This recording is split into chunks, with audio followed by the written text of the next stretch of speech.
Hi, my name is Mitch Asser, and I help high impact entrepreneurs get more leads, make more sales, and ultimately become an authority in their space so that they can do more good in the world. And we do this in a multiple different ways, but one of those ways is through paid advertising. When you have an offer that works and converts, paid advertising will amplify that very, very quickly as long as you know your numbers and know how to find the right audience. And the first thing that I ask all of my potential clients before I'll actually jump in and take over a campaign for them is how much can you spend to acquire a lead, and ultimately how much can you spend to acquire a customer? And it's amazing how many of those people don't know that information. Yet it's probably the most important thing you need to know before starting any paid advertising campaign, because it's not about how much budget do you have to spend on your business. It's about how much you can spend to acquire a lead. Because if you can spend a certain amount of money to acquire a lead and you're profitable, then ultimately budget doesn't matter, because you'll spend as much as you possibly can, because it's not costing you anything, right? So if I can spend $1 to make $2, I'll do that all day, every day, and I'll spend as much money as possible while that still makes sense. So hopefully I can add in some, cool images here, but let's take this scenario. Let's say that we're running ads to a webinar. On that webinar, you are selling a product for $100. So for every 100 leads, how many sales will you typically make for this particular webinar? Now, in most cases, I hear a lot of really great conversion rates of between 5, 10, maybe even up to 15% for a webinar in some odd cases. But let's be conservative and say that we'll convert just 3% of those people. So that means for every 100 leads, we're going to make 3 sales at $100 per sale. So that means for every 100 leads, we will be making $300 in revenue. Awesome, cool. So that's how much we're going to make for every 100 leads. What does that mean? We now divide that $300 by 100, which equals 3.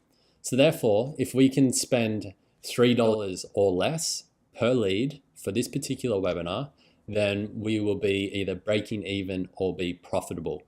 So that means if I'm getting leads for $2.50, I'll run those ads every single day of the week, every single week of the year, and I'll spend as much money as possible acquiring those leads, because that means I'm going to make $50 profit for every 100 leads. Pretty cool, right?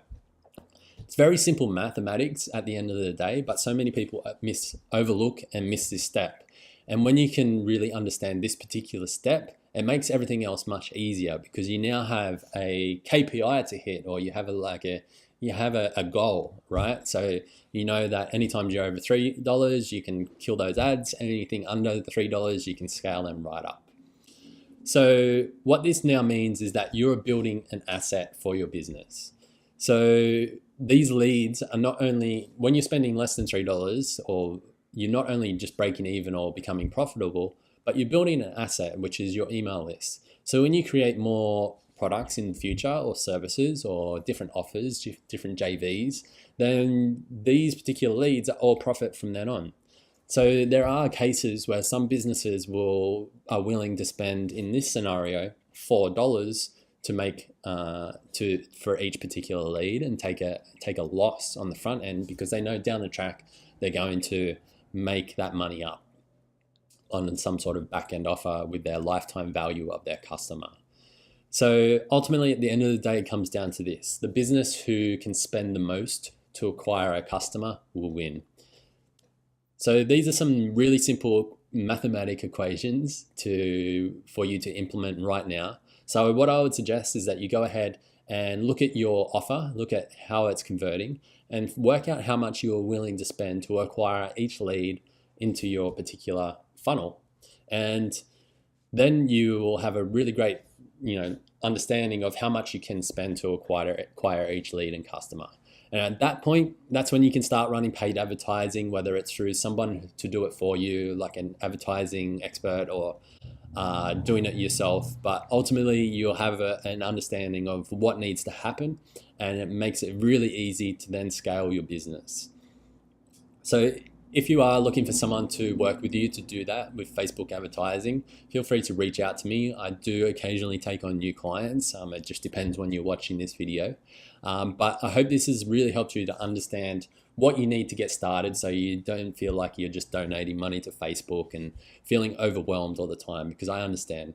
So I would encourage you to implement what I've just shown you right now, understand your numbers, start taking action. Let me know the great results you start to get when you do implement it as well.